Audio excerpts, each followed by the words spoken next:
you wanted the best, you've got the best podcast. The hottest podcast in the world.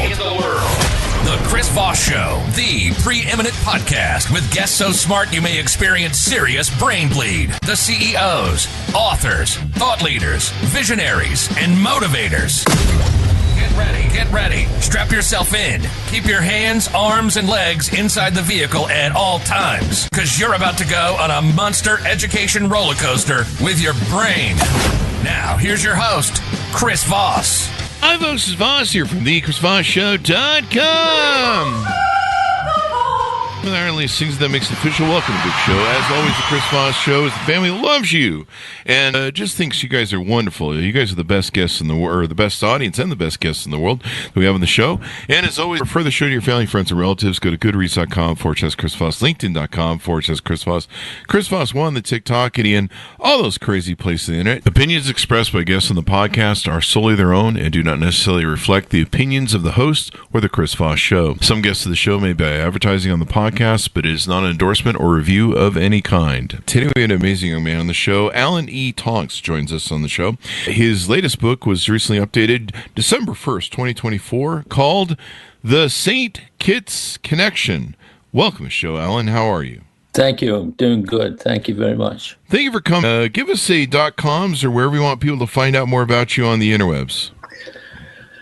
Okay, people can find more about me at author.alantonks.com. My website, also my I'm lost for words here. The link to my website is maximum@gmail.com.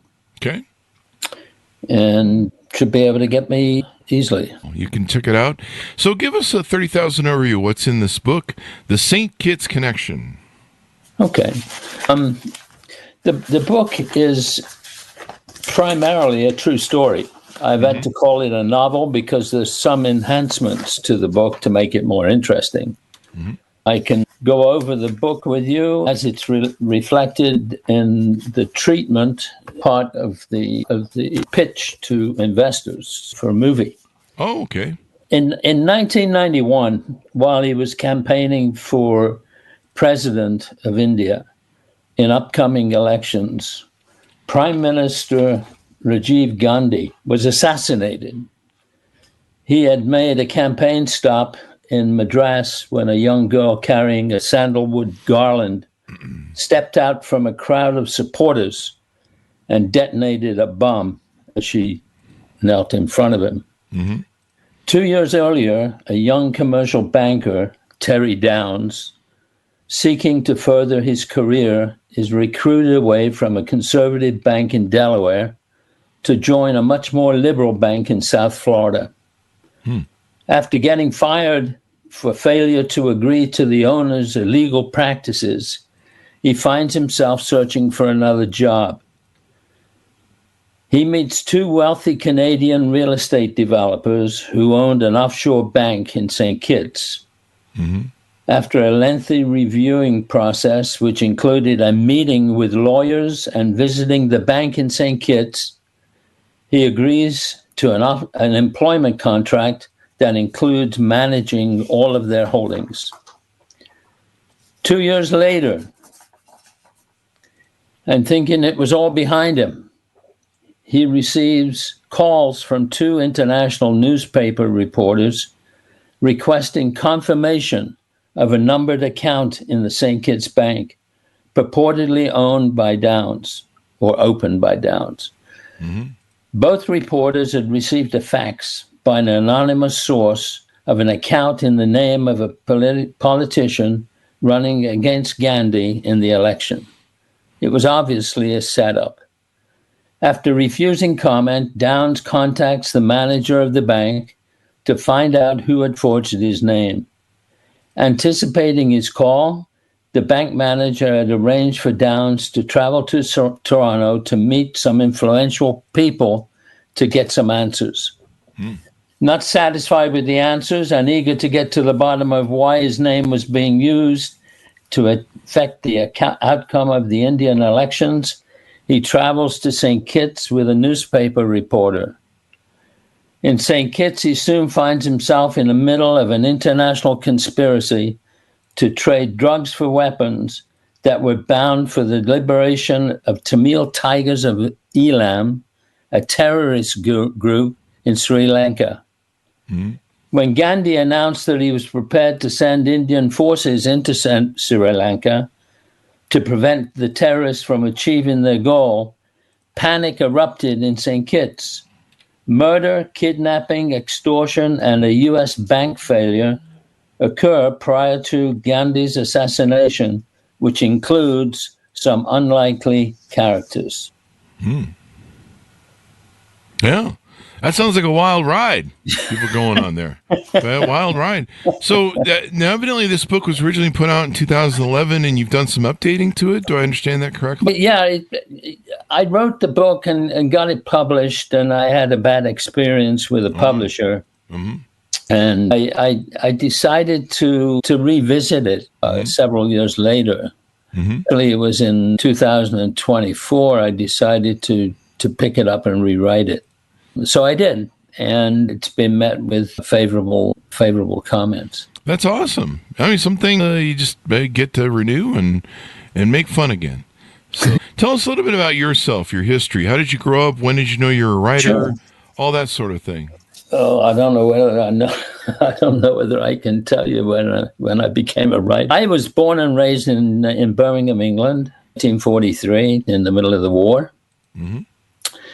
I was an average student in school. At the age of 17, a friend of mine asked me if I'd be interested in visiting the U.S. He had a relative in Baltimore, so we applied for the green card. Took us a while, several interviews with the embassy and all, but we finally got a green card, and we stayed there for about 4 months.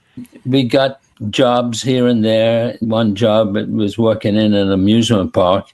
Mm-hmm. And went back to England, and I worked my way back on a merchant marine ship to pay for my way because I couldn't make enough money to pay for the plane fare. So I went back to England, and after realizing that the United States was the place where I would really like to live and maybe get married and raise a family. Mm-hmm. So I emigrated permanently in 1964. I was 21 years old. Mm-hmm. I got a job as a teller in a bank, in a big commercial bank in Baltimore, mm-hmm. and went to night school, attended classes at Johns Hopkins just to get enough credits for an accounting certificate and so forth. But I made vice president in 1972, so after being in the U.S. 8 years as a greenhorn, and I was fortunate enough to achieve a top management position. Yeah, I left the bank in 76 and became senior vice president at a bank in Delaware. And after about 4 or 5 years, I was recruited away to join a bank in South Florida as vice chairman of the board and chief operating officer. Mm-hmm. In 83, after spending 2 miserable years at this bank, I left and formed my own consulting company, mm-hmm. and started to do some leverage buyouts, cash flow leverage buyout situations, mm-hmm. where I'd buy troubled companies, dress them up, and sell them. Mm. And then in 88, I met 2 Canadian guys, and they offered me a job managing all of their real estate. They owned an offshore bank in St. Kitts, and I thought, geez, this is really interesting. It's something that I didn't have any experience in, but I did have experience in leadership and management tactics. And they offered me the job. I accepted the job after I did my due diligence and so forth. And about 4 weeks after being on the job, the office that I was in was raided by the FBI and the DEA. Oh, no. So we got, and they also included in there Interpol. Oh, wow. So it was a major deal. Yeah. Everybody was told to leave the offices. They were confiscating everything. They put a lien on all the properties. Oh, wow. And I testified in front of a federal grand jury in San Diego. And the guy was given 15 to 20 years. Wow. And as the book, or as the movie states, the other guy gets assassinated with a car bomb in Toronto. I spent a few years just sort of wondering what in the world I was going to do, and I decided to pick up my notes of this transaction and look it over and see if I'd made any mistakes. And the big mistake I think I made was not being able to judge the character of these two guys. Uh-huh. And what happened, I was sitting in my office in West Palm Beach, and I get a phone call from a newspaper reporter in Delhi. And he said, Mr. Tonks, we have in our possession a numbered account here that you opened in your bank in St. Kitts. And I said, my bank. Yeah, I've only been there once, and I just shook hands with the guy that was managing the bank.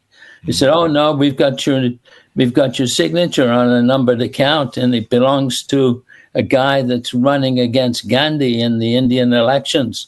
Oh, wow. And there's $50 million in this account, and we want you to confirm that you opened the account."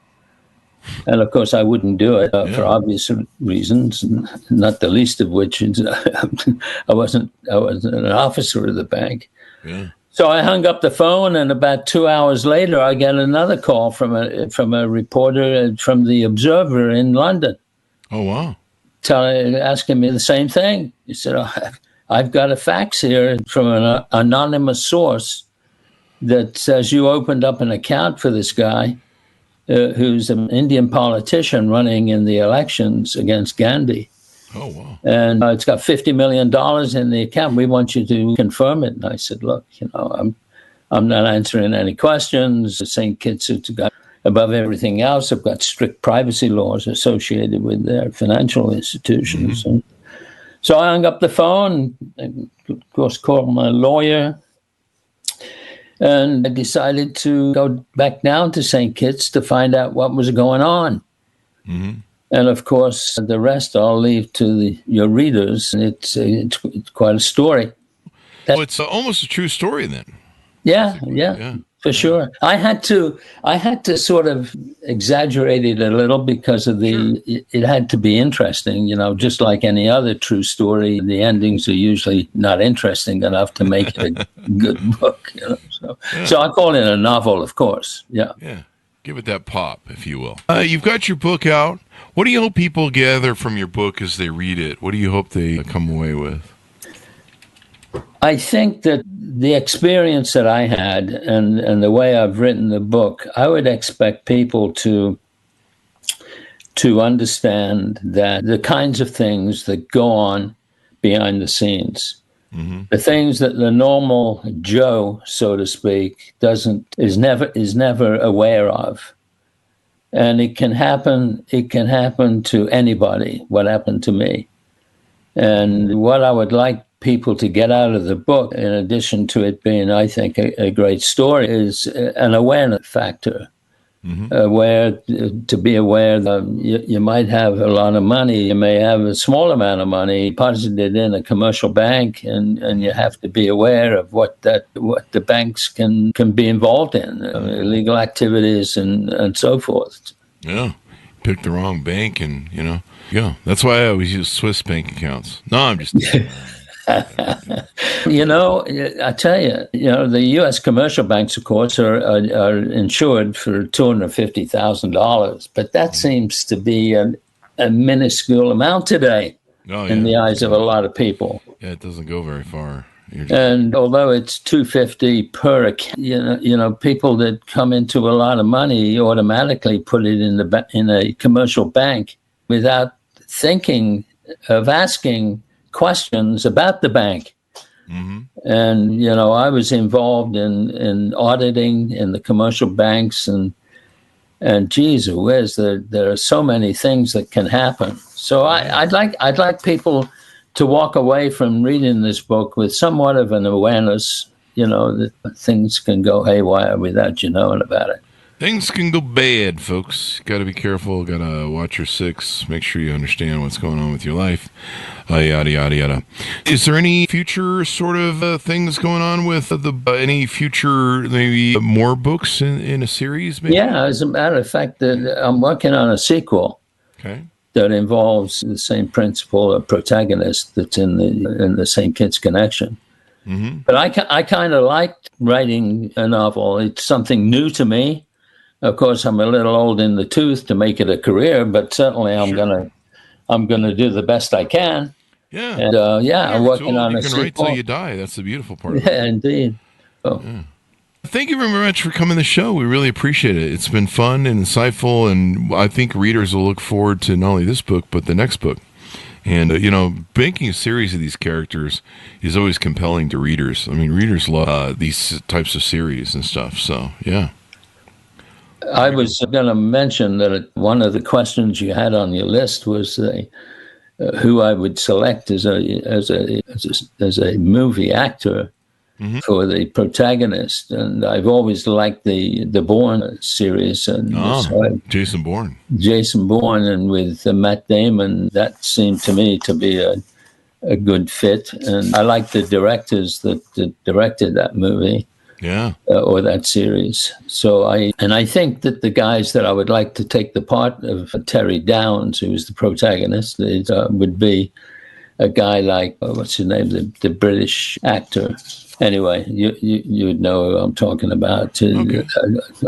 Also like Matt Damon kind of character.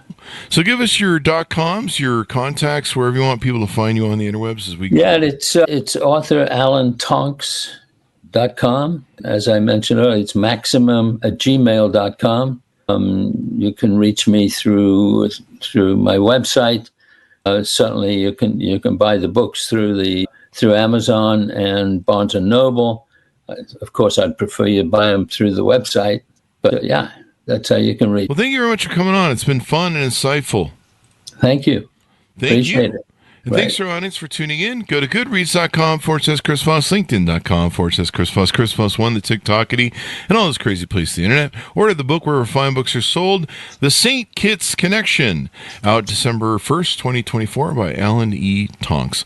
Thanks to our audience for tuning in. Be good to each other. Stay safe. We'll see you next time.